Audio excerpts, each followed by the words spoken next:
മറ്റുള്ളവർ നമ്മളോട് എങ്ങനെ പെരുമാറരുത് എന്ന് ചിന്തിക്കുക. അതുപോലെ നമ്മൾ മറ്റുള്ളവരോടും പെരുമാറരുത്. ചൈനയിലെ ഏറ്റവും മഹാനായ തത്വജ്ഞാനി എന്നറിയപ്പെടുന്ന കൺഫ്യൂഷ്യസിൻ്റെതാണ് ഈ ഉപദേശം. BC 551 കൺഫ്യൂഷ്യസ് ജനിച്ചു. പഴയ ചൈനയിലെ ലു എന്ന സംസ്ഥാനത്തിൽ. കുങ് എന്നായിരുന്നു ആദ്യത്തെ പേര്. ചെറുപ്പത്തിലെ അമ്മ മരിച്ചു. വൈകാതെ അദ്ദേഹം ചരിത്രവും സാഹിത്യവും സംഗീതവും എല്ലാം പഠിച്ചു, ഒപ്പം ആയുധവിദ്യയും. പിന്നീട് കൺഫ്യൂഷ്യസ് മറ്റുള്ളവരെ പഠിപ്പിക്കാൻ തുടങ്ങി.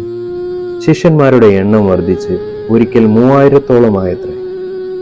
ഈ ശിഷ്യന്മാർ എഴുതിവെച്ച വിവരങ്ങളിൽ നിന്നാണ് പിൽക്കാലത്ത് മറ്റുള്ളവർ കൺഫ്യൂഷ്യസിനെ പറ്റി മനസ്സിലാക്കിയത്.